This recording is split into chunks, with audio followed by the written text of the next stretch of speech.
lived in South Carolina a total of 78 years. Oh my goodness. So, what do you know about Robert Smalls? What I know about Robert Smalls. Have you heard of Robert Smalls? I don't know nothing about Robert Smalls. Yo, has there been any research on whether Biggie Smalls is related to Robert Smalls? Now I'm kind of curious. I'm a school psychologist in the school system. That's awesome. Where are you from? From Inman, South Carolina, Little Africa to be exact. Okay, how long have you lived in South Carolina? 27 years and not leaving. Wow, I love it. I love it. So tell me, have you heard of Robert Smalls? I have not. Who is he? I will let you know. Welcome to Undertold by CM. That's me, Crystal Marie. And here is where we share the jaw-dropping details you probably don't know about the Black stories you probably do know. So let's go. So before we get started, I want to introduce today's co-host guest. I have made the executive decision to write all my guest bios on their behalf, whether they like it or not. Wow. So first Okay. thing, yeah, I'll give you an opportunity to correct anything I may have said. All right, let's go. Something that you and I have in common is that Aubrey Graham has performed at our respective alma maters. I think that's pretty cool. True. We'll include pics of that on the Instagram page. And also, maybe somewhat a little more importantly, Christopher Lomax is the founder and principal attorney at Lomax Legal. He is a proud double cane. I wrote that before I knew he was going to be wearing a AAU hoodie. He graduated from undergrad at Miami, at law school there. He also teaches what I believe is civil rights law there as well. When I met Lomax, this is something he would never tell anyone because he's a very humble person. But you know when you're a kid and you say, I want to be a lawyer. You say, I want to be a lawyer because I want to fight for justice. And you think to yourself, maybe I will put the bad guys behind bars. That's exactly the kind of lawyer Christopher Lomax was. He was, and still continues to be, the lawyer that put the bad guys, maybe like a dirty cop behind bars. It was very cool. He's moved on from the Department of Justice, which may be a slightly different place now than when he was there. He's happily married with 2 lovely daughters. So welcome, Christopher Lomax. Thank you very much. I'm happy to be here, and I appreciate that great introduction. So many more details could be shared. Maybe they'll come out at some point during the episode, but we'll leave it at that for now. Yeah, Happy and to be maybe here. we'll do a whole episode on you. I don't know that enough people know about you, so I'll put that on my list. I'm here for it. Okay, so I like to ask my guests, what is a fact about anything? It can be history, science, that most people don't know. Whatever you like. So I am going to share this fact because it was something I did not know until Christmas break. I was out on the West Coast for the holidays with my family, and I don't know if it was an Instagram or some social media platform, but there was an interview with a guy named Tony Rich. Have you heard of Tony Rich? I don't You think should do an so. episode. You should do an episode Tony on Rich. Tony Rich. Oh, note Have to you ever self. heard a song, Nobody Knows? Like nobody knows the trouble I've seen? That No, one? nobody knows it but me. Lights are lonely, the days are so sad. You don't even know that song. Oh, I'm putting you on. I Yeah, think you I know do that know song. that song. Yeah, I do I know that just song. keep thinking about the love that we had. I can't sing, but I'm gonna Yes. do it for the people. Add that But to the I'm bio. missing Lomax, you, singer. and nobody knows. So you've heard this song. Yes, I have heard that song before. Do you have any idea who is the artist, who is responsible for making that song great and famous, or the songwriter, or Babyface? anything along that's a great guess, Babyface. Everyone thinks that that's a Babyface I just song guessed the great writer. Who is it? because of the way it sounded and Yeah. the way that the singing sounds, but it's not. It's actually a song that was performed by a guy named Tony Rich, and he wrote the song. And he unfortunately was massively mistaken for Babyface, and he never really became famous because everybody thinks that that song is a Babyface song. And I think you should add it to the end of I this did. I episode. can hear Babyface singing it, but I guess that's not him. Now, Man. the undertold story on that piece is that Yes. apparently, um, the guy who was on the other side of Babyface's, uh, label, I think his name's L.A. Reid. I Yes, guess they had, I like, know who that broken is. up. Babyface and L.A. had some sort of split, and in order to spite Babyface, he found someone who sounded and could Oh my come off gosh. as Babyface and released a song to sort of rub it in his quote unquote face. And so that was a Oh my fascinating story goodness. that I learned. No, I encourage everybody to go watch that and learn about Tony Rich, Tony Rich. Undertold. Undertold. Undertold.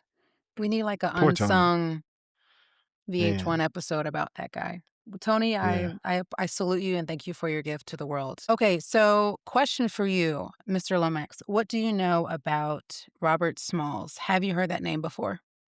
I have heard that name before. What do you know about Um, Mr. Robert Smalls? if I'm not mistaken, Robert Smalls is a person who lived during the maybe Civil War era Yeah, you're and right.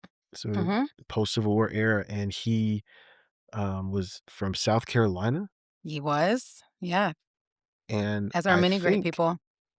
okay, present company included, right? I mean, you know. It is a nice state. I spent a lot of time there, but I also, if I'm not mistaken, he ended up clandestinely taking over a ship and going through sort of a Confederate territory and bringing that ship over to the Union side for its use. And it was like a big ship because it had cannons and could do all of these things. And I think All he right, all got a right, all right, all nickname. right, all right, all right, all right. You know, one of the downsides to bringing on these amazing guests is that they kind of know everything. So, yes, Okay, I I'll will stop share there. more that Chris has not shared. But, you got to be He's careful great. when you bring on these educated folks. They just, a little too big for their britches sometimes. So, uh, All right, so let's Chris learn is more. Chris is right. He's right. He covered the big details, the big story that most people know. Most people, if they have heard of Robert Smalls, they know about his escape, or him stealing the ship. So let's just start at the beginning.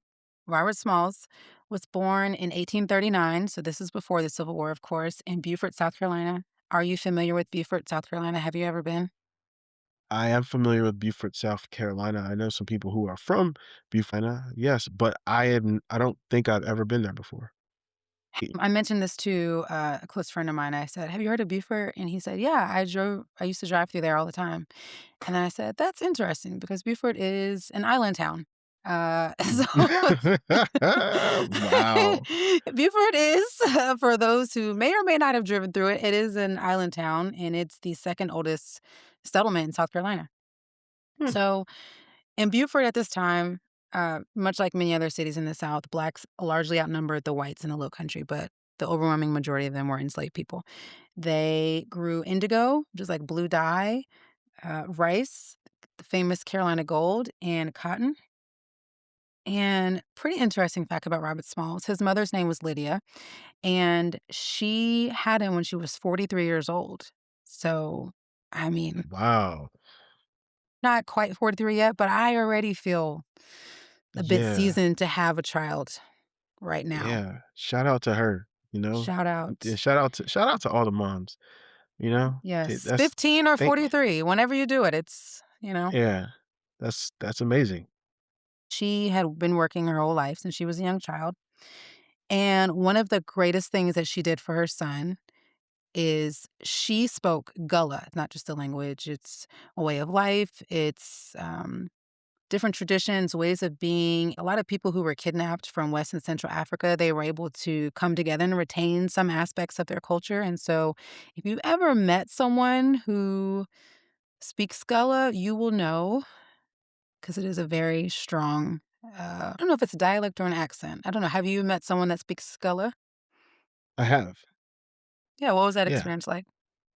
Well, so I'm from South Florida, right? So Mm-hmm. I am accustomed to There you people go. having accents, speaking Mm-hmm. different dialects and languages. And, when I say dialects, I view a dialect as something that's between sort of languages. Mm-hmm. It's Mm-hmm. something that is not very, recognized as a fully different language, but it could be if Yes. Yep. given the opportunity to be categorized in that Yep. way. So it similar to people I know who are from various islands, Jamaica, There you go. Haiti, people who speak Creole, people who speak Jamaican patois, people from Trinidad. Um, and I'm Mhm. married into a Nigerian Yep. family, and so there are so many different languages and dialects in Nigeria, and so I think that Gullah is very similar in that way. It's derived from languages that were what we might recognize as official languages, but they became the languages of Yeah. the people. And now we kind of reduced them to this term dialect, but Yep. these are full sort of comprehensive languages that people speak that Mhm. are mixes of a lot of different things. I remember going to Curacao, and I believe the dialect that they speak is called like Papiamomo. I'm sure I'm mispronouncing it, but it's some like combination of English, Dutch, French, and Spanish. Mm. And I remember riding in a taxi with the guy. He was explaining to me the language, and then he was Mhm. like, "But there are certain words that don't exist in that language," and so Mhm. that's how you have like this sort of dialect because it has to incorporate the words and that are used in certain spaces that wouldn't have made sense in their culture. I love it. Well, she spoke Gullah, which was the language of the folks who worked in the plantation, although she worked in the house. So she was a bit of a code switcher. Do you feel the need to code switch from time to time? I don't know that I do anymore. All right. I love that for And you. so I love that. yeah, I'm not sure I do. I think I've found a very happy medium to just be who I am There you go. in all Well, spaces. many of the people that worked on these islands in this part of South Carolina, they worked on what's called the task system. So a lot of times when we think about slavery, we think of you just worked and worked and worked until you were allowed to stop working.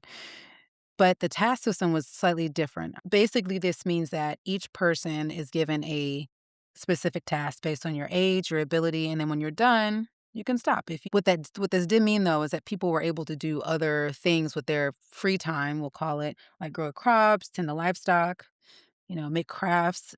Even today, if you go to Beaufort or Charleston and you go downtown, you will see many descendants of the enslaved Gullah people with all of the crafts they were making, those basket weavings. So anyway, this is the system that Lydia and her family and eventually Robert Smalls grew up in, this task system. So there are many books and podcasts and documentaries that will tell you all of the details of the horrors of slavery. I think it's important that that history exists. I am not going to get into that on this podcast. I think that everyone should learn it, but I want this to be something inspiring. And it's important to know that it happens because you can see how impressive it is that people were able to do amazing things, but we don't have to get into the details. So, Robert Small's mother, when she was 9 years old, she was taken away from her own family. And she was, because someone thought she was like cute or funny. And they were like, oh, I want this little girl. And they just took her. And so, she always struggled with being separated from her family. She always felt like she got the short end of the stick because she was the only one in her family that was kind of separated from everyone else. So at age 15, she starts caring for her enslaver's child. His name is Henry McKee. And then as she grows up and she's 38, her enslaver passed away. And then the guy that she had raised since he was a baby became her new master or her boss or slave owner. Uh, One thing I will say, because I just realized that I'm saying this, is I know historically we say slaves and slave owner, but it feels more appropriate to say enslaved and enslaver. I might go back and forth between the two, but Okay. the purpose is when you say slave, it really implies like a fixed state, like that's who that person is. But when you say someone is enslaved, you're really putting the onus on the person that did that to the person. You're saying this person is not actually property, they're just being treated like property. So, anyway. Right, right. So, anyway, 5 years later, after this new guy, Henry McKee, becomes her master, she has Robert. She's 43, as I mentioned.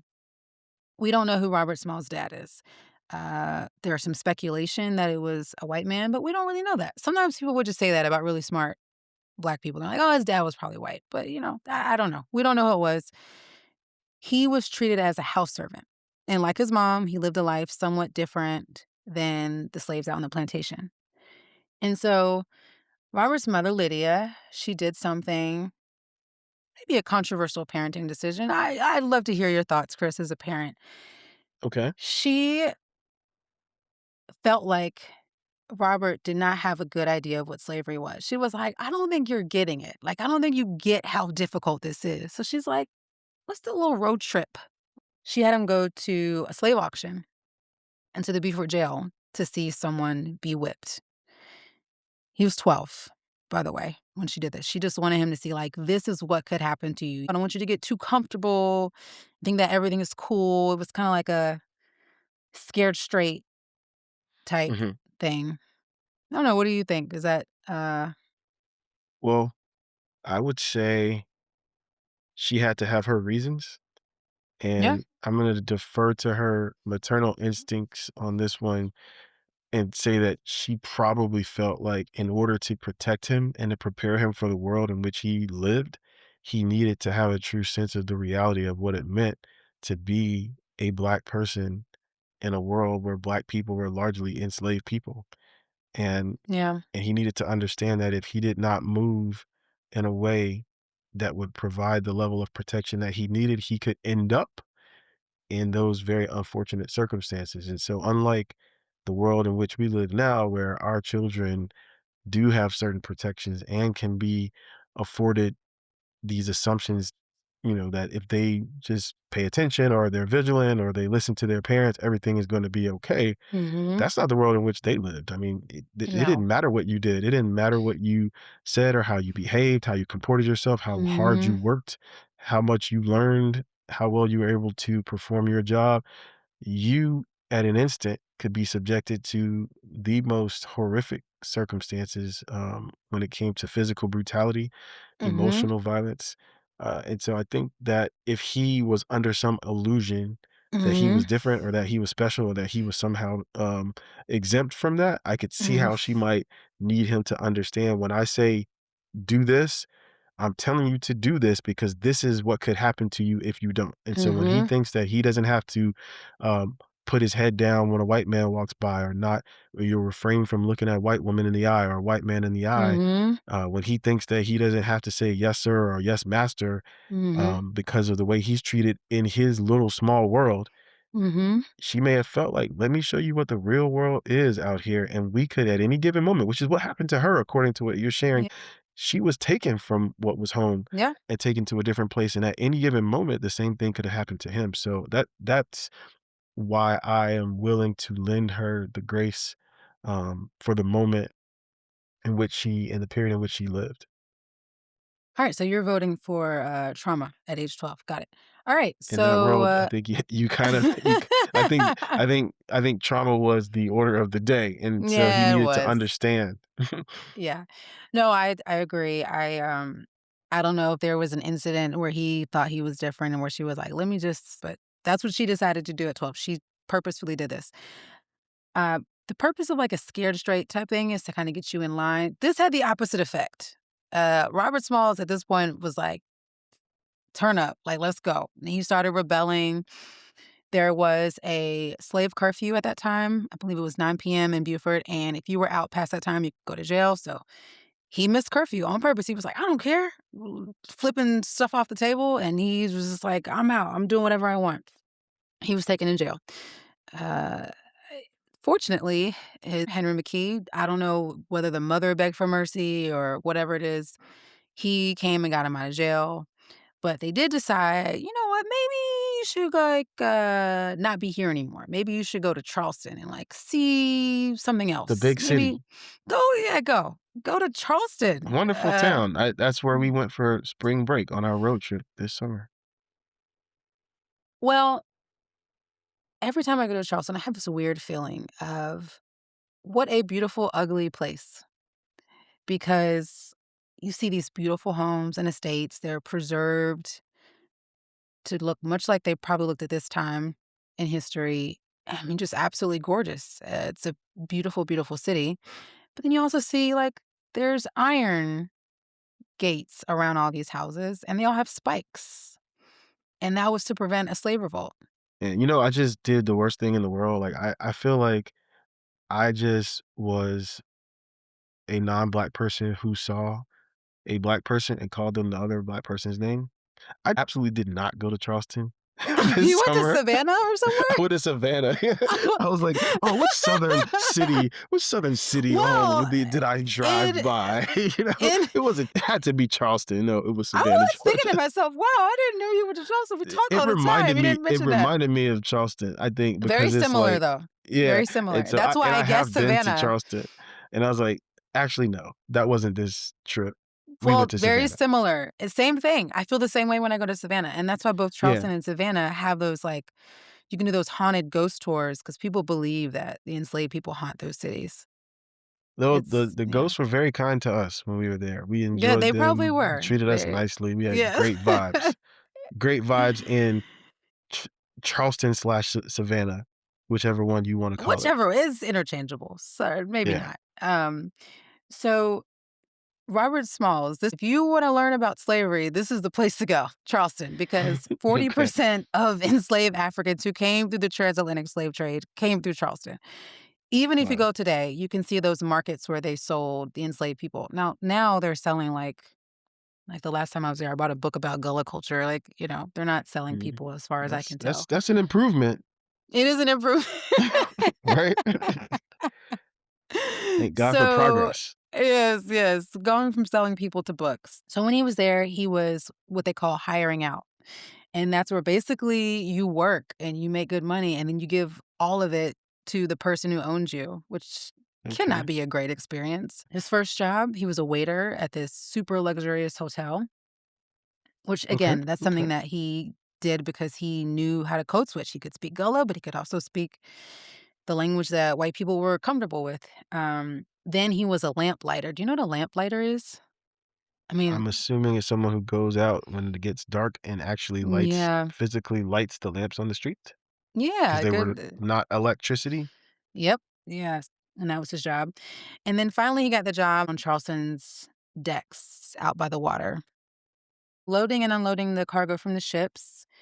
Then he Mhm. started driving the horses, and Yeah. eventually he became a sailor on like a little local small ship. He was a teenager at that point. And Okay. so now he's learning the boats, the ships, he's learning how to sail them, all that stuff. Mind you, he can't read or write, but he's Wow. learning all this other stuff.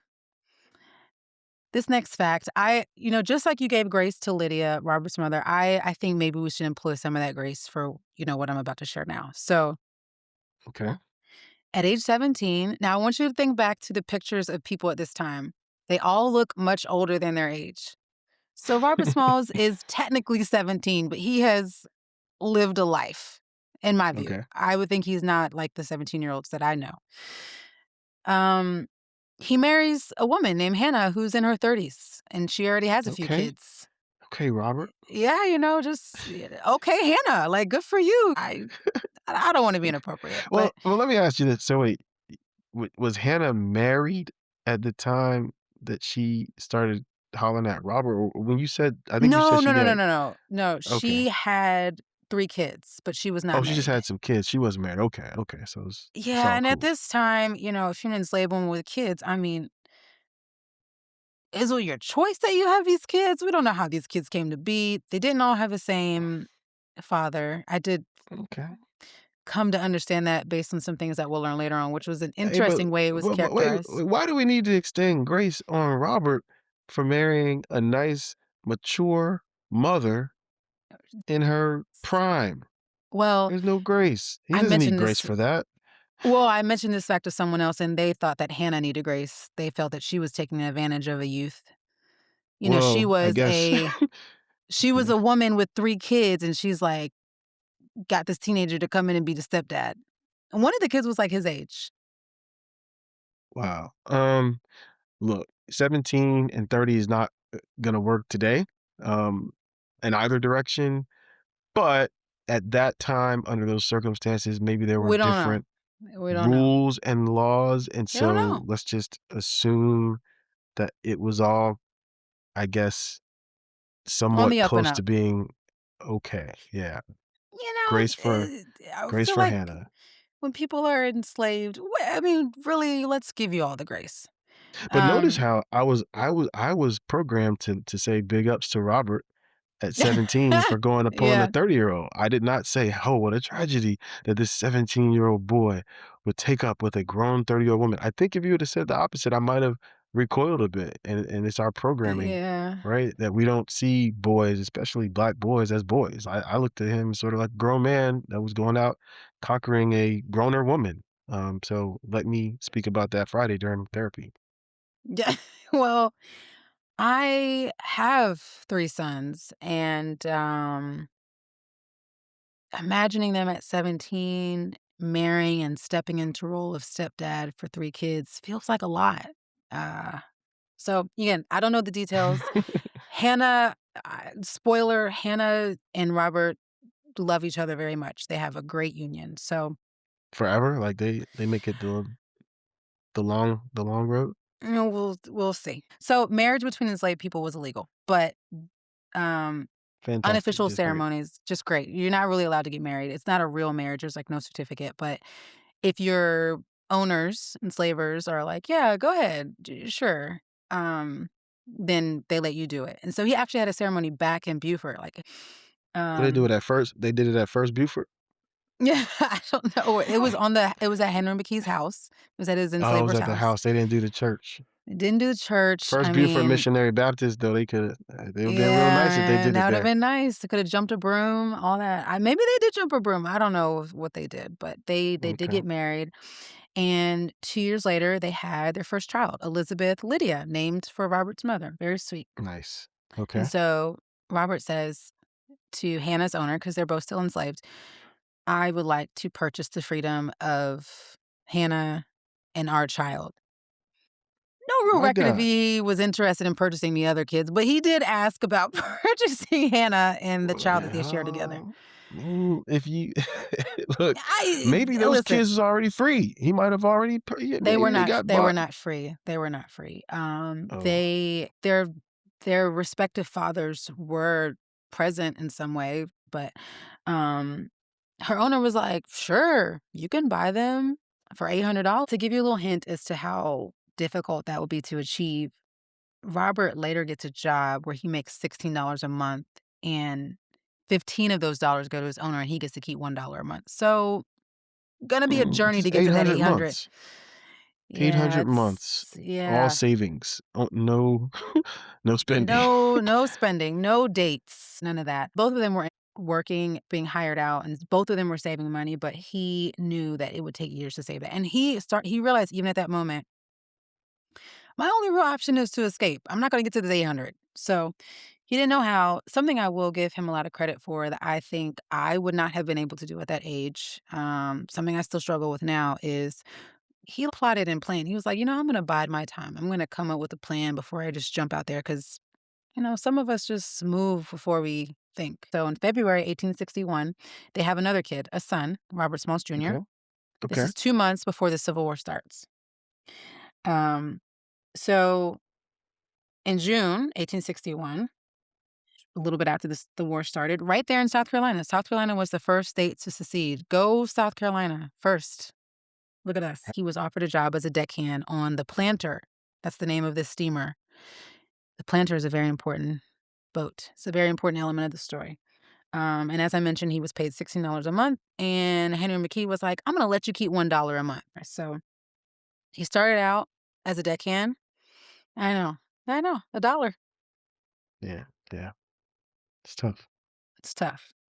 Um, then he was promoted to wheelman, and the boat that he was working on, the Civil War started. It's being leased to the Confederacy, and there was a captain of this ship, and his name is Relyea. It's spelled Relyea. He had a very similar build to Robert Smalls, like a stocky guy, and he had a wide brim straw hat that he would wear. So at this point, Union General David Hunter illegally declared that all enslaved people in Georgia, Florida, and South Carolina are free. Him and his soldiers start going from plantation to plantation, telling people like, "Hey, you're free, but also I need you to work for us." Like literally putting a gun to their head. And some people Freedom. happily went, So and some free. people were just kind of compelled. This is all happening in Beaufort at the same time, like literally right before Robert Smalls does the thing that he's most known for. So, as I mentioned, the Planner is one of the fastest steamers in the area. So one day he was on the ship, and one of the other crew members jokingly like took Raoyea's hat and put it on him and was like, "Oh, with the hat on, you kind of look like the captain of the ship." And then, the wheel started turning in his mind. He is like, "Oh yeah, I do, huh? Maybe maybe I can convince people that I'm the captain of the ship." So he starts coming up with this plan to literally just steal the ship in the middle of the night and take it to the fleet of Union ships, which are like just outside the Charleston harbor in a blockade, and just be like, "Hey, I want to be free." Now, there was a Union blockade there. There's all these reasons why this was a terrifying idea. Number one, the Union blockade was there to prevent Confederate ships from getting past. And if they saw a Confederate ship coming towards it, what do you think they're going to do? Shoot it down or start to attack it. Yeah. And so that was one major concern, even if they get past it. But before that, they had to get past several heavily armed Confederate fortifications and gun batteries without being caught. And if he got caught, obviously he and anybody who helped would be killed, I'm sure, and it wouldn't be pretty. Hmm. Steamers are also very loud, noisy. Like, I always think of, have you seen The Sound of Music? I have.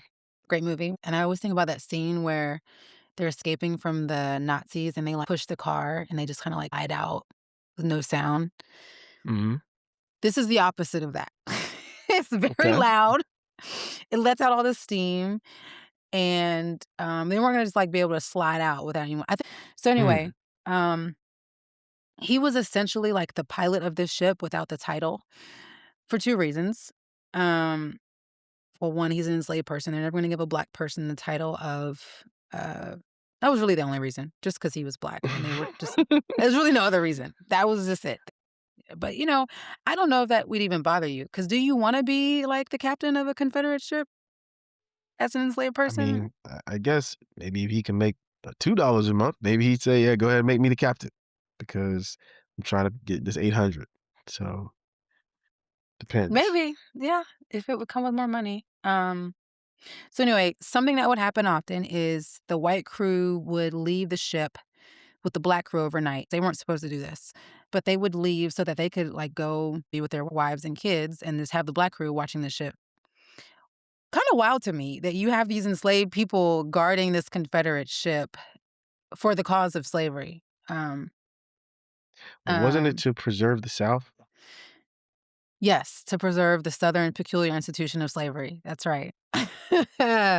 Slavery was um, just one of the many features of Southern freedom and autonomy, One of right? several. It's Sarcasm. I know. What's so funny is my teacher told me that, and she wasn't being sarcastic though. She genuinely said it was about states' rights and all this other stuff.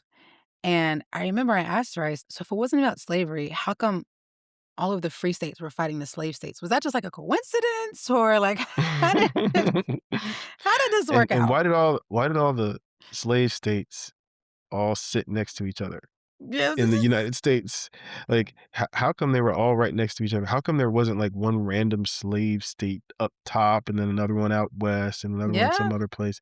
Seemed like they were all kind of in the same area, and there were none that were like, "Oh, we're really interested in states' rights, but slavery is not important to us, so we're gonna not have slavery here in yeah, Georgia. But hey, South Carolina and Texas, you guys can do that." But yeah. it seems like it was really like a unified type front, to For preserve the this most part. institution. Yeah, so For it's the it's most part. interesting that they would Now, say what other states' right was there that was so prominent that we could point to that everybody saw eye to eye on? maybe the guns. I don't know. Was that like a thing? Was that something that people taking that away in the No, no, North? Oh, okay. no, I'm Like, just I'm just trying to remember. Maybe you should have someone on who's an expert in that, because I don't know what other states' I don't rights were know. being threatened other than the right to keep and trade slaves. Well, Cate Lineberry, who wrote a book I highly recommend. It's called Be Free or Die. It's Robert Small's story. Kate says that the reason why the captain allowed the crew to be on the ship without him was not because he trusted them, but because they just didn't think that they were capable of pulling something like this off. Like, to fast forward a little bit, when this happens, everyone's like, what do you mean? How did this happen? This is impossible. These people don't have the brain power for that. A white person must have helped them. Anyway, he finally realized, like, today is the day to do it. There's all these different things happening that made it the perfect day. And according to Robert Smalls, because he is a storyteller, he tells a story. Like, he's one of those, he's not like, what's his name? Alfonso Ribeiro from Fresh Prince. He doesn't like doing the Carlton dance when you see him. Mhm. Robert Smalls is not like that. At any given time, if someone came up to him and was like, tell me what happened, he would tell the story from the beginning to the, he loved telling the story of this escape. So, but when he told his wife, Hannah, this plan, he also told her that if they were caught, he and all the other crew would be killed, the women and children would be punished. And she said, it is a risk, dear, but you and I and our little ones must be free. I will go. For where you die, I will die. She's ride or die. Literally ride or die. My. Your I people wonder if shall be my she... people. Yes. Wow. See, Wow. this is a biblical scholar here. I had in my notes. Reminds me of Ruth and Naomi. Yeah. She loved her Amen. young boo. She So, did. Look at him. YN. sure. I just learned what Young that meant. Robert. Young Young Robert. Robert. He's Young in the Robert. 1860 YNs. Yes, yes. He's one of the founders. It's a The founders. original founder. You know what? I like that because someone called Young one of my Robert. kids a YN the other day, and I didn't appreciate it. So Oh my. I will say, Too soon? What? he's Was 4. He was turning up a little bit. okay. We just keep broadening the term, I guess. Yes. So anyway, so a few weeks prior, he had to tell the members of his crew that he was going to do this with, which is, I think, would be the scariest part. Like, because if someone snitches, Yeah. this Who whole can you thing is, trust? yeah. So, Those are his boys, I'm sure. Like, he probably only told it to, like, the guys who he knew he well, could, like, trust to hold it down. the thing about it is Charleston, much like Baltimore and Philadelphia, these are cities where there's a lot of free Black people. So if you're an Okay. enslaved Black person in Charleston, like these people in the crew, you can see up close what sort of kind of freedom looks like. Now, they all have to wear these like badges that basically say, like, are you a free Black person or are you an enslaved? Person. But anyway, the crew was in and they made a vow to not tell anyone, not even their families, not even their wives. So also a few weeks earlier, this is what also makes this crazy. A few weeks earlier, a group of slaves had taken like a little barge and escaped to the Union lines in a very similar fashion. Not like a big Okay. steamer, but you would think that they would make sure this doesn't happen again, but they didn't. They weren't that smart.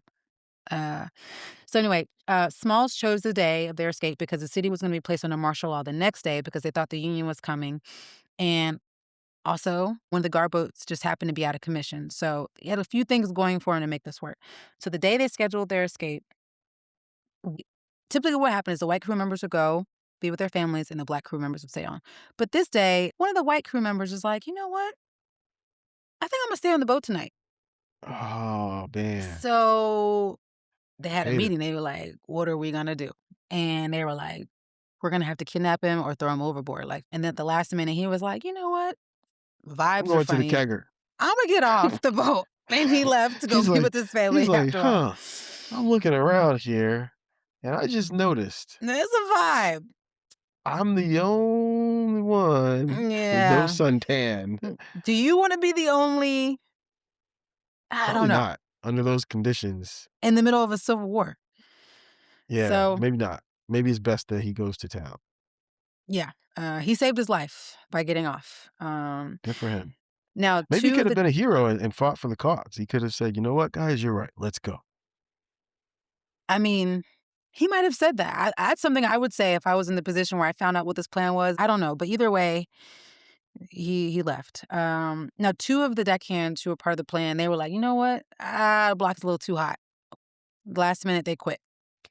But thankfully, they had planned for that and they had already recruited 3 additional men who they needed, so they were good to go. So the night of the escape, Hannah, Elizabeth, and their son, Robert Smalls Jr., get on the ship. And so does her oldest child, who's from a previous relationship. But the other kids that she had stayed back with their respective fathers. Hmm. I guess their dad was like, nah, I'm gonna take care of my kids. You do what you want to do with your kids over there, but my kids are gonna be back here. So some of her kids were Okay. on, some of them weren't, but their shared kids were on the boat. So the women and the children of the other crew members, they also got on the boat, and they all thought they were just visiting. We're having a time, yacht life, yada yada yada. But then they noticed that the curfew's coming up, and nobody's really making plans for them to get off the boat. And so they're like, what's up? So finally, the crew tells them of the plan, and they lost it. They're crying, they were begging, they were pleading, please don't do this. This is gonna be horrible. And so the crew locked them in a stateroom until they would calm down. They were like, all right, we're gonna put you in this room till y'all calm down because y'all are doing too much carrying on. Okay. Thoughts on that? I mean, is that I mean, a little sexist, if you ask me. I mean, but okay? I guess you gotta Women's do what right you to gotta choose to do. A still be woman's right slaves, you know? It is a choice. I mean, Kanye said it best. Slavery, I think it might have been a choice. I think it was a choice. Mm. Here is a quintessential example, I guess, of Mr. Kanye's logic here. These women had an option of pursuing freedom, and they said they would rather stay and endure the horrors of slavery. Um, so for I them, mean, was it in fact a choice? Was slavery a choice? well, it really wasn't a choice at this point. The crew was not giving them a choice. The they Not tried to a, have a choice. they. If left to their own devices, they would have chosen to remain enslaved, right? Well, I don't know what happened, but apparently after an hour they calmed down. And I'm reading from the book here. It says they also boldly decided as a group that if a Confederate vessel attacked and they were not killed immediately, they would hold hands and jump overboard to drown themselves. That's how bad they Okay, thought whatever the there we punishment go. would be. So that's choosing freedom to They some chose extent. freedom in the end. They did choose freedom. So, one of the tough parts is of this plan, they didn't just say, "Okay, now let's go." They had the women and children then get off of that boat, and they put them on this other boat that was, so that there would be witnesses of people seeing them get off the boat so that it wouldn't cause any alarm, and they got off the boat, and they put them on this other boat that they had, like, in the cut while they would Hmm, do the first part of the whole thing. So, that was earlier in the day, and then several hours later at 3 a.m., they start adding wood to the fire to get the boat going. It causes all this steam, but nobody notices. So they're like, cool, cool, cool. They put up the Confederate flag, the stars and bars. Um, hmm, what a sight. what a sight. Which you can still see if you drive up 85 and 95. Danville, Virginia actually has the largest Confederate flag I've ever seen. Um, I had a case there, but yeah, yeah, I'm not surprised. yeah. It was actually, I think, a police brutality case. Yeah, sounds about right. Sounds about right. So they put up the Confederate flag, they put up the South Carolina flag, and then Smalls put on the hat. Now, fun My fact man. about is if you look at someone in the dark at 3 a.m., I don't think you can tell what color they are. I don't think so either. I don't think so. So they head out. There's a Confederate guard that sees them leaving, also a police detective. Neither one of them suspected anything. They were like, oh, whatever. Hmm, Boat's doing boat things. They get past the first guard, then kind of had to reverse and go to pick up the families they had put on the other boat. So in total, there's 16 people on board now. So then they pass Fort Johnson, which, fun fact about Fort Johnson, that's where the first shots of the Civil War were shot. So they go past hmm. there. They see a guard boat. They pass it. They pass a gunboat. And Robert Smalls even salutes the gunboat like, "Hey, what's up?" Probably didn't say what's up. Probably said, "Hi," or something. Yeah. He passed the brig, and at 4:15 a.m., they get to their hardest hurdle. That's Fort Sumter. It's one of the strongest Confederate forts, and everyone on the boat apparently is terrified, except for Robert Smalls. He was like, "We're good. I'm not worried." So Fort Sumter is a powerful fort. It's occupied by the Confederates. They had a blockade of their own to restrict access, so they just all had this like little narrow gap to get in and out. And that way they could see anyone coming in and out, and there are all these guns pointed directly at that tunnel. Wow. I'm gonna read this. This is interesting. It says, one of the deckhands says, when we drew near the fort, every man but Robert Smalls felt his knees giving way, and the women began crying and praying again. Once he gets there, he does the Confederate signal. It's 2 long blows and a short one. He knows all the Okay. stuff. He's like been paying attention. So Paid as the attention. planter passed, a Confederate yelled, blow the Yankees to or bring one of them in. And he replied, aye, aye. So he's like all in. He's Nice. full Smart method guy. acting. He's all in. Uh, Smart guy. yeah, and they made it past Fort Sumter. And it says here, one of the deck persons says, for half an hour, we expected to hear the boom of a big gun at any instant. And when we finally got out of range and realized that we had actually escaped, there was more weeping and praying and singing of hallelujah songs. It was a moment they would never forget. Wait a So, minute though. Like how why they were still in South Carolina, right? yep, And they were just trying to make it to like a Union yep. gathering of ships Mm-hmm. in hopes that getting to those ships would then give them some access to get north and be free? So this is a great question. So this is what I love about, I will say, of the enslaved folks in this situation. Everything about the war became an opportunity to them. They didn't say, we're going to wait till this war sorts itself out and then see if we get to be free. They were like, this war is happening. Anytime they had an opportunity to run to Union lines, they would. Now, there was no promise of freedom at that. In fact, the Union troops were like, we don't like know what to do with you. Like, we're a military. Like, we can't Right. feed That's you. We my can't. question. Like, So they weren't really free at that point. You're considered contraband. If you are an enslaved person and you make it to the Union lines, you're not free at that point. You're considered contraband, which just means that, well, we're taking you because you're the property of our enemy, but you're not like free. You're kind of in this weird, we don't know what to do with you. And we can tell you what, like, it's almost like they were like, well, now we own you. yeah. But if you're an enslaved person, do you want to be with the people fighting for slavery, or do you want to be with the people that are fighting against slavery? You're probably just singing hallelujah because you're like, I'm ding away from these dong, guys. I'm away Yeah, from these guys. but I guess it'd be interesting to know, maybe you know this, is like what obligation do these Union soldiers have to like protect them and like keep them safe and transport them to Yeah, the actual Union lines up in Maryland or wherever it would have been? Like they could have just been like, ship's full, bro. I'm sorry, but yeah, we don't have room. So I'm glad y'all made it over here. But if you could just hang out, maybe we can come back and get you later. And they're still in deep South Carolina, yeah, right? Like they're yeah. not even in like Virginia or like Mm-hmm. Southern Maryland Yeah, or Kentucky, near Ohio. Like they can't just walk a couple miles to no. freedom. So I mean, what happens? So the Union had taken over many different places. So like they had taken over Beaufort, Port Royal Sound. So what they would do is basically whenever people would be coming running towards them like, I want to be free now, they would redirect them to these places they'd set up. They took them to Port Royal Sound. It was almost like what we would call today a refugee camp. And they Hmm. would like feed them and take care of them. What they didn't want was for these people to go back to their plantations and work and make money for the Confederacy. They were like, we don't know what to do with you, but we don't want you to go back. So we'll just like put you over here and give you some bread. Um, and it also, we all know that all the people fighting in the Union weren't like raging abolitionists. They're racist as well. They're not advocates for Blacks. And so it was kind of a mixed bag of what treatment they got when they would hit those Union lines. Okay.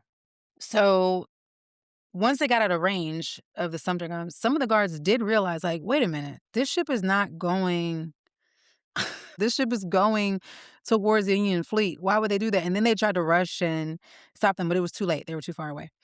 So now the crew is at this point, once they get out of the way, out of the line of fire of the guns, they start taking down the Confederate flag. They take down the South Carolina flag, and they find a bed sheet and they put that up. And because Robert Small's life was a movie, at this point, right when they're putting up the bed sheet, this heavy fog rolls in. So you can't even see. So The captain of the closest Union ship was this guy named Nichols, Union Captain Nichols. He's captain of the ship called Onward. He saw the planter and he turns the cannons toward the planter. He's like, "Oh, we about to blow these folks out the water." But then the fog kind of clears, literally like a movie, and also this could just be Robert Smalls just telling a story really well. But the fog clears and he's like, "Oh, all right, all right." And he ordered the steamer to come to the side of their boat. And at that point, um, everyone in the boat's like, "Bet, we're free." And they start dancing, shouting, jumping. Then they start turning towards Fort Sumter, cursing them out, calling them everything but a child of God. I mean, they going off. They like, Hmm, yeah, now what? They turned okay. up. So you alluded to this, but I'm just going to read through what some of Robert Smalls was able to bring over to the Union. He brought them 4 desperately needed cannons. He brought them some local newspapers. So there were these newspapers that were circulating just in specific areas that were giving you updates on what the Confederacy was doing. And he brought them that. Even though he didn't read or write, he knew that these were of value. He brought them a book that had all these secret Confederate codes. And of course, he brought them the ship itself. One of the first things they asked for was an American flag to put on the ship. Hmm. I don't know that would have been my first request, but that's what they did, and they put the American flag I mean, if on you the think ship. about it, right, up until that point, they had been living under the Confederate flag. And so the American flag was one that was being flown by the Union, which is like where they're trying to go and what they're trying to be a part of. And it's so hard. And I think this is a duality that Black people constantly face. It's like, well, this is where I'm from, particularly Black people who are born in the Mhm. United States of America and have been here for generations. Mhm. It's like, this is where I'm from. This is where my people are from. I cannot trace my legacy or lineage to any place beyond this one. Yet it is not been a kind place to Mhm. us at all times. And there's a complicated relationship that exists between us and the country. And so, I see it as almost like a child whose father abandoned him Mhm. when he was small, and then he becomes famous and the father comes back, and the son wants nothing more than to be embraced by the father who abandoned him until he became Hmm. a very successful athlete or businessman. And he still, despite having been neglected, despite having been abandoned, really just wants to be accepted and embraced by his father. And I think that is sort of part of the conundrum that exists and what came out in this story with the people who were on that boat with Robert Smalls. That's all beautiful. But if you think about it, this is 1861. That Confederate flag is new. They've been slaves in America for most of their life. Yeah, but America took the position that where they were is not like that's not what America's supposed to be, right? Fair enough. Fair enough. America said, like, actually, guys, we're not doing this anymore. Like the Mhm. America that we want to be includes you as at least more than what we have been recognizing you as. And so the alternative for them is like, what? I stay in the Confederacy, or where's the boat that Robert was going to drive back to Nigeria? I mean, I guess I don't know if he had that map, but he's like, this I is don't where I know. I I can go. mean, the Gullah people, he might have known a little bit about where to go back to. I don't know. That's a long trip. You're right. I And get then it. I guess like when you get back to Africa, like are the African people gonna be like, hey man, welcome home, like, or I don't understand your language, or what is it that you said, sir? That's not the Gullah. They ain't really matching the Gullah we speak. Robert Smalls was super excited to be able to pilot the ship. Like he was not like, all right, I'm ready to go to Philly and live my life. He was like, nah, I wanna fight. I wanna use the ship. So Hmm. he became famous like overnight. People in the South hated him. There was like a $2,000 reward for his head. People in the North thought he was amazing. People wrote poems about him. People in London talked about him. It's kind of interesting when you think about what a celebrity he was then and how few people know about him now. But even when Yeah. Northerners would talk about him, they would be racist. They'd say things like, he added proof to the evidence that Negroes do have skill and courage and tact. They'll even risk their life for the sake of their liberty. Who knew? Okay. Well, I guess, if that's what it took to convince people of that, then great. But it's sad that that's what it had to come to, like that he's placed in an impossible position and shows that he will do what it takes to get himself out of that. And that's when you finally realize that he has value and he has work. Yeah. I Yeah. mean, all the people that had to keep it a secret, every single time I hear the story, it's still like, I know I don't think I would have the courage. Maybe, I don't know, for my kids, I guess. You never know what you'll do for your kids, but it's very impressive. Yeah. Yeah, it is. They Okay. basically put him to work. And his family and all of the other wives and children were sent to Port Royal Sound, as I mentioned. And that's where these Union troops were taking care of people. So they were safe. And they were like, all right, we're going to send your family over here, but now we need you to work. So then he became a pilot for the Navy. But he was a civilian pilot. He was not actually enlisted in the military, which turned out to be important because later he doesn't get a pension because he wasn't actually in the military. He was like a civilian. So that was kind of That's not great. tough. You think about all that he did, and they were like, "No, we don't have a military pension for you." Mm. So he got to meet the president, Abraham Lincoln. He got to meet Salmon Chase, who is my favorite white person from this time. Maybe I should do something about him. Mhm. And, by the end of the war, he was making 150. He started out they paid him $40 a month, which is a great improvement from $1 a month. Yes, it is.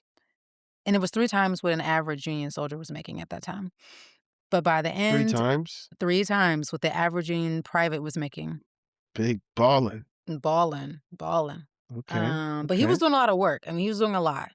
And by the end of the war, he was making $150 a month. He did a lot of amazing things, took a lot of risks. He went to the South. I would not. I'd be like, I'm all set. I'm done with South Carolina. He was not done with South Carolina. He was like, I'm still in it. And then the planner, his ship was damaged. So he went to Philadelphia to get it repaired. And while he was there, I met this guy named Octavius Cato. Cato. This was a free Black who was very educated. He was a teacher, and he met him just out and about, and he says, "Can you teach me to read and write?"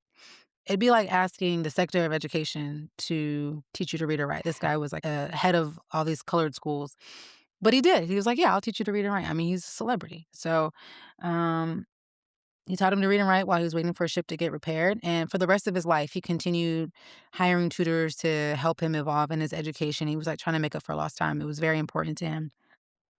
Philadelphia, Nice. 1864, during the war, he also encountered some serious racism. He tried to get on a streetcar, but they were like, nah, you're Black. You can't get on. At this point, everyone like knows who he is, but they were just like, I don't care who you are. You're Black. You can't get on the streetcar.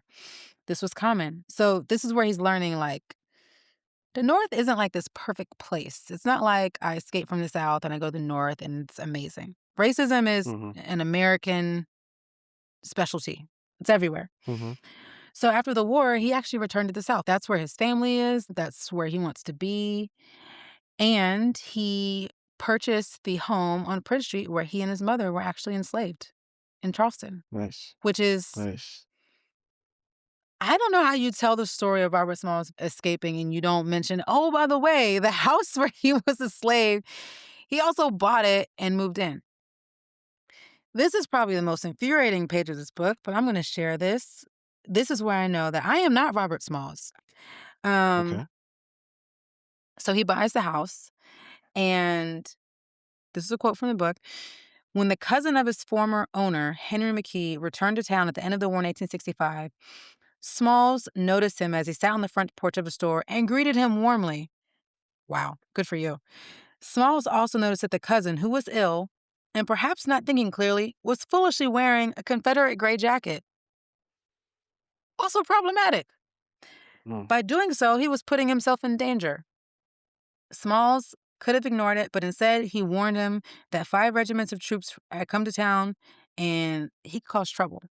He didn't stop there. He also bought him a suit. He's like, let me get you a nice suit so you can get out of this Confederate situation. Good for you. Hmm. Wow. Good for you. And you know what, Chris? I feel like this is something that you might extend that kind of grace. You're the kind of person that would do I something think like I that. would. I think I it's the think you right thing to would. do. You would. I heavily lean towards grace and You compassion do. and like killing people with kindness. I think what Robert Smalls did there was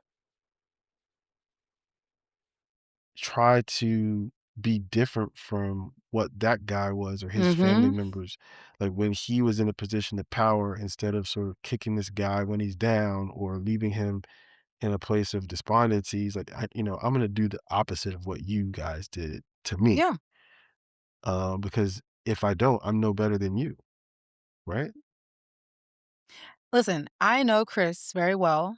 For those of you who are listening to this and you don't, this is something that Chris would do. This is not something that I would do. I'm not there yet.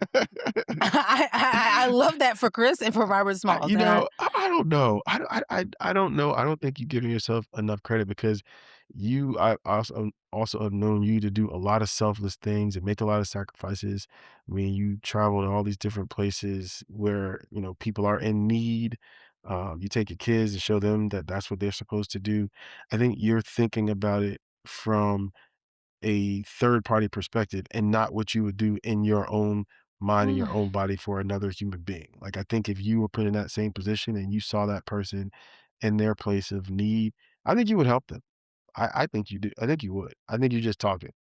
I think giving them a heads up, like maybe you don't want to wear that. Maybe I would do that.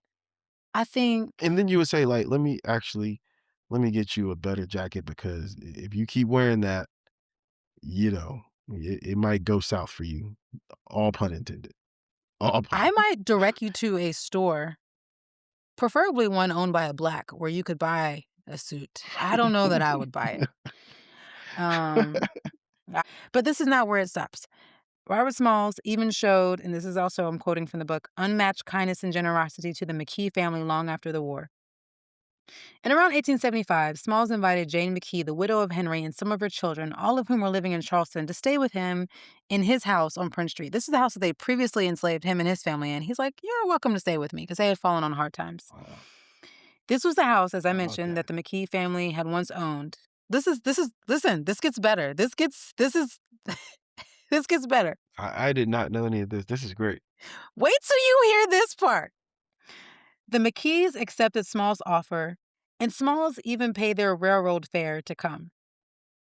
Yet Wow. the McKees refused to take their meals with Smalls.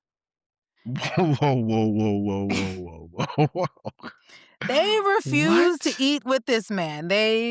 So this is what Smalls did. So Wow. their family pride and old traditions would allow them to accept only portions of his generosity.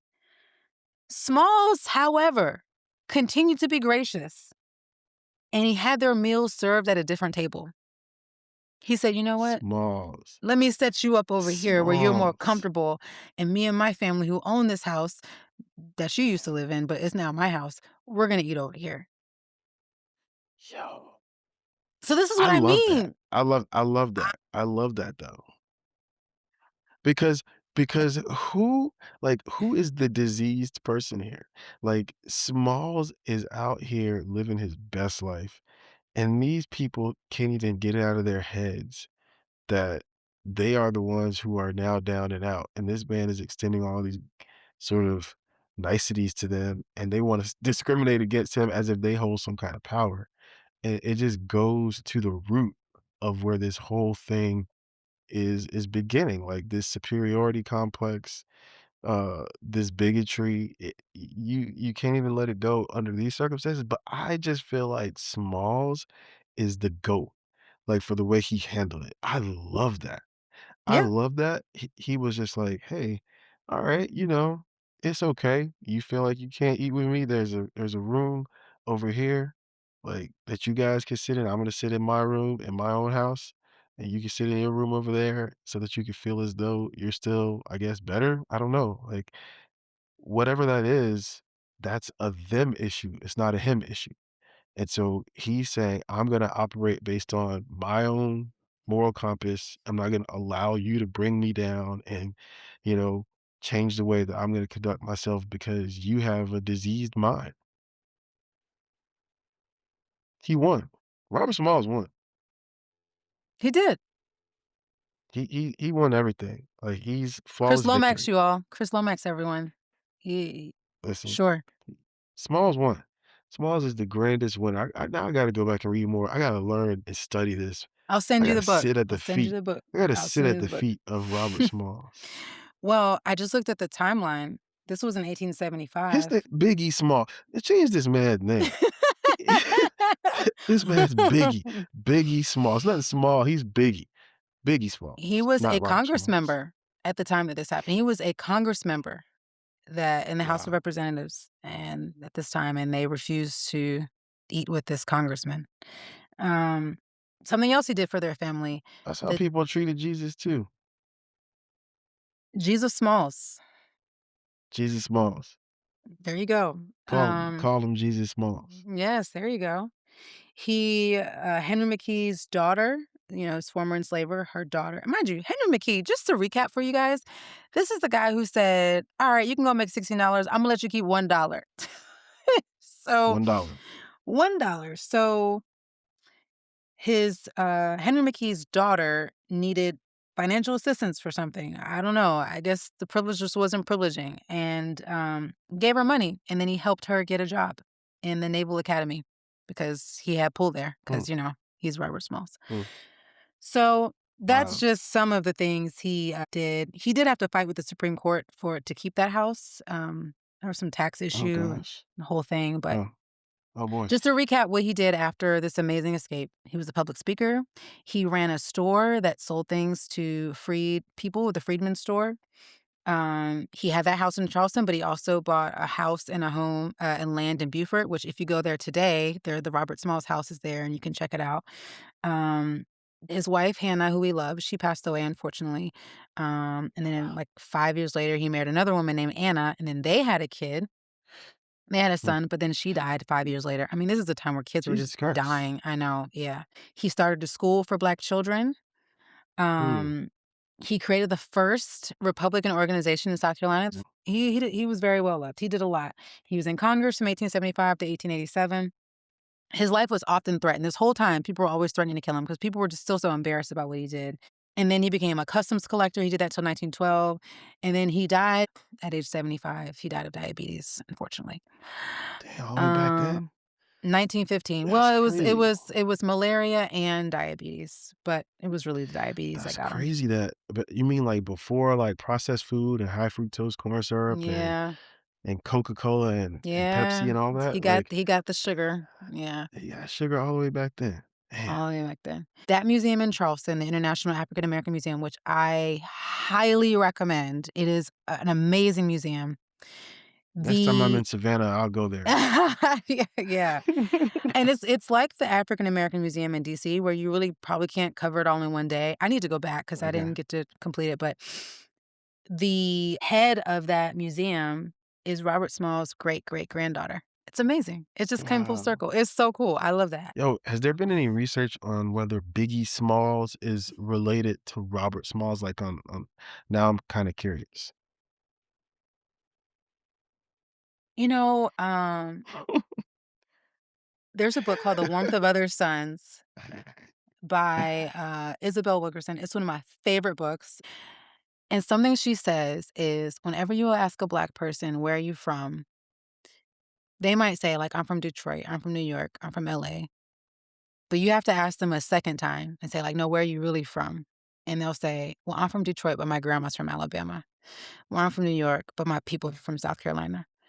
And she's making Right? the point, aside from the Nigerians and the people that have immigrated here recently, if you are a descendant of enslaved people, your people are in the South. Like Black people, the South is our home. I It's say that to true. say Biggie Smalls his family may have been from South Carolina.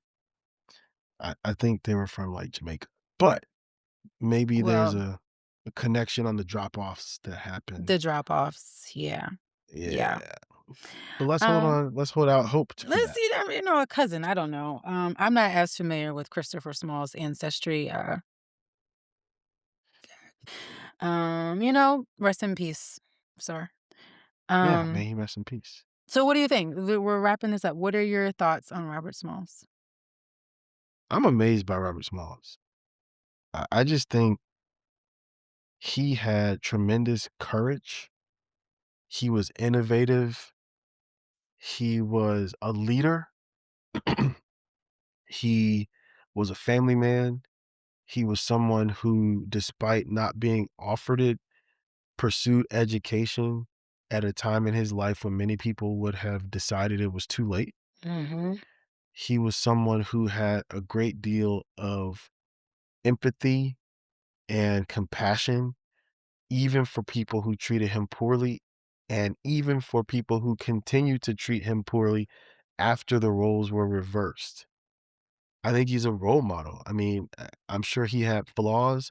I'm sure he was not a perfect man, but for all of the things that we can learn and appreciate um, about him, I just think that we are lucky to know about his life and his story and Mhm. the miracle that happened when he was able to slip that boat through all of those different dangerous and perilous points and get to a safe place.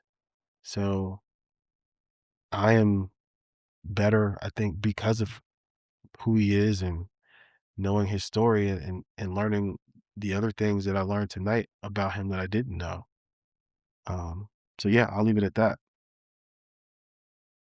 When I first learned the story of Robert Smalls, I was really sad because I wasn't born in South Carolina, but my mother's family is from South Carolina. My maternal family has been in South Carolina for generations, all the way back to slavery.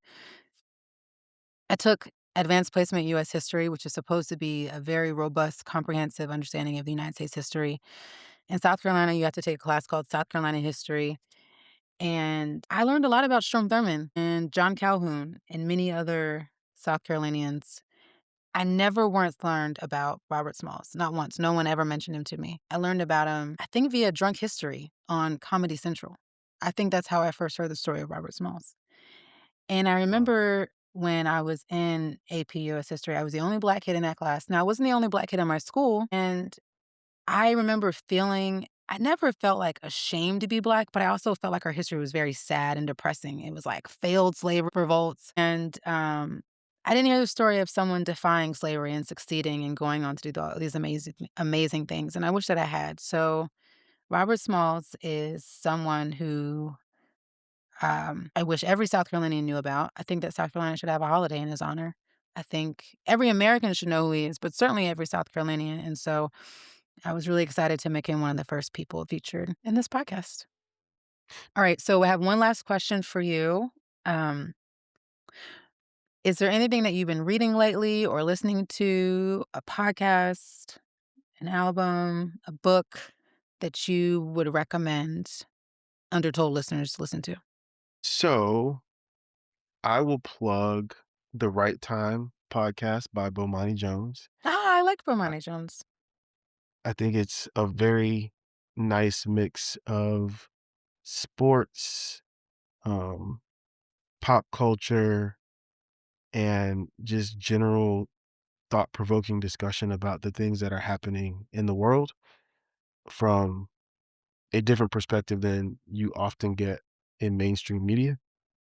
He's you know, a learned guy, a well-read guy, and he's funny, he's smart. And so if you like sports, you like music, he's a huge Stevie Wonder fan. That's his favorite artist. Everyone should be a And huge Stevie Wonder fan. it is true. Yeah, it is true. And so, yeah, that's one of the podcasts that I listen to. I listen to probably like 11 or 12, but I'll pick that one.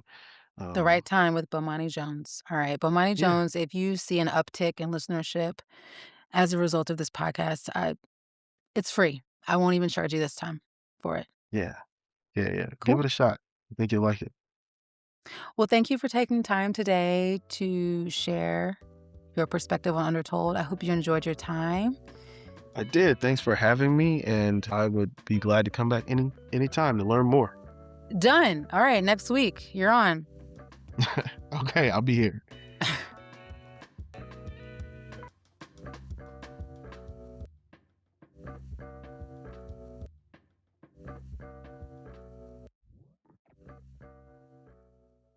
Biggie Small. Change this man's name. This man's Biggie. Biggie Smalls. It's not Small. He's Biggie. Biggie Smalls, not Robert Smalls.